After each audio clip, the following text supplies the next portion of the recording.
কি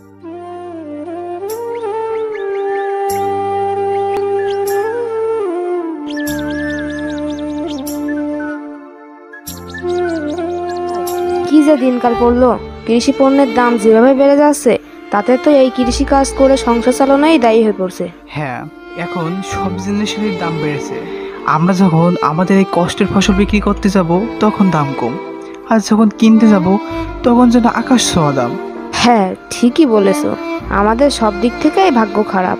আমরা দেশের জন্য, দেশের প্রতিটা মানুষের মুখে দুমুঠো ভাত জোগানোর জন্য রাত দিন রোদ বৃষ্টিতে যে কষ্ট করি, দিন শেষে আমরা তার দাম ঠিক মতন পাই না। আর এইভাবে চলতে থাকলে আমাদের তো পরিবার নিয়ে না খেয়েই থাকতে হবে। বাজারে তরি তরকারির দামও আগুন।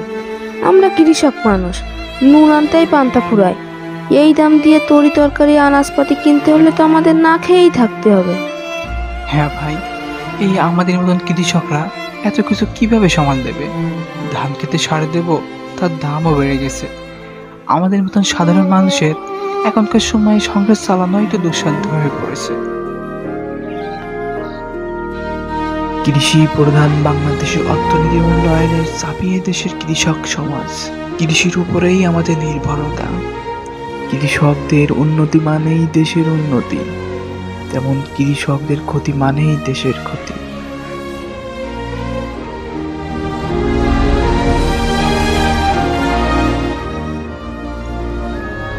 কিন্তু যখন প্রাকৃতিক দুর্যোগ কিংবা মানব সৃষ্ট দুর্যোগের কারণে কৃষকের সোনার ফসল ও ছয় সম্বল সব হারিয়ে কৃষক নির্বাক নিঃস্ব হয়ে পড়ে,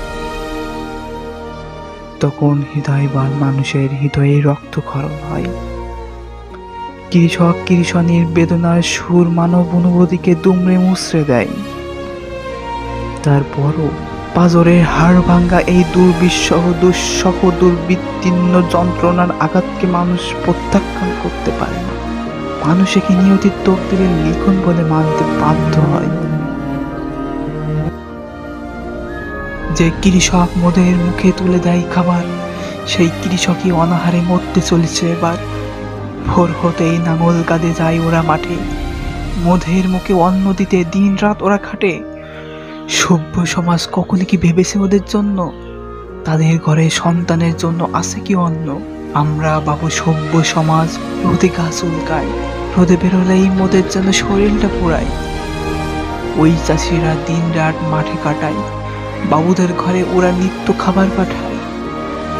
সভ্য সমাজ ওদেরকে দিয়েছে প্রাপ্ত সম্মান, ওদের জন্য আজ শুধু লাঞ্ছনা অপমান। সংকটকালে ওরাই তো মুখে তুলে দেয় খাবার, আবার অনাহারে মরে শুধু ওরাই বারবার।